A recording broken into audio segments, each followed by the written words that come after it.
Bo'stonliq tumani Xondoli qishlog'ida bir akamizni boshiga og'ir sinov tushibdi. Farzandlari 4 yildan beri beta talassemiya kasalligiga uchragan ekan. Shularni farzandlariga qo'ldan kelgancha yordam qilish kerak. Akalar hech qachon Bo'stonliq tumanida bunaqa murojaat bilan chiqmaganmiz. Shu akamizni boshlariga musibat tushib qolgan ekan. Iltimos qilamiz, like, repost qilib tarqatib berishingizni so'raymiz. Hech kimni bolasi bunaqa kasal bo'lmasin. Xudo xolisa Allohning izni bilan shu bolamiz tuzalib ketadi. Karta raqamlarini pastda qoldiramiz. Like, repost esdan chiqmasin.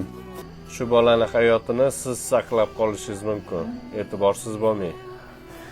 O'g'lim Muhammad Nazar 4 yildan beri beta talassemiya og'ir kasal tashxisi qo'yilgan.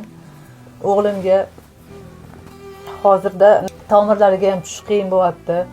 Bir xil paytda qon ham chiqmaydi, bir xil paytda tomirlar yorilib ham ketyapti, qo'llari ko'karib ketyapti, chandir bo'lib ketyapti. Shu bolam uchun iltimos yordaminglarni ayamanglar. Sotadigan narsamiz ham qolmadi. Qonni ham faqat yig'lab oladi. Vaqti kelsa uyqu dorilar bilan oldik qonni.